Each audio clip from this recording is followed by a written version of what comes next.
সহিহ বুখারী হাদিস নাম্বার 528, আবু হুরায়রা রাদিয়াল্লাহু আনহু থেকে বর্ণিত, তিনি বলেন রাসূল সাল্লাল্লাহু আলাইহি ওয়াসাল্লাম বলেছেন, আরাআইতুম লাউ আন্না নাহরান বিবাবি আহাদিকুম ইয়াগতাসিলু ফীহি কুল্লা ইয়াউমিন 5 মাররাত।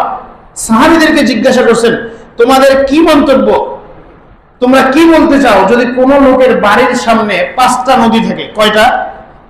5টা নদী থাকে। কি থাকে? নহর, নদী থাকে বা নালা থাকে।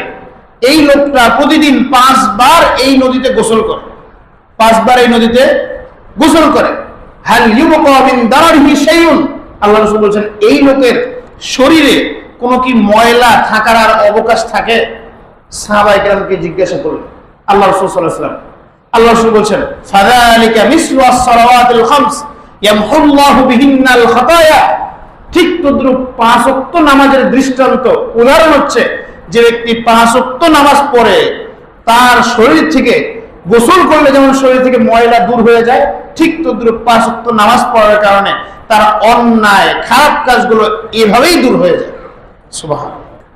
যে কোনো অবস্থাতে আপনাকে সালাত আদায় করতে হবে, এই কথাই ইসলাম বলে।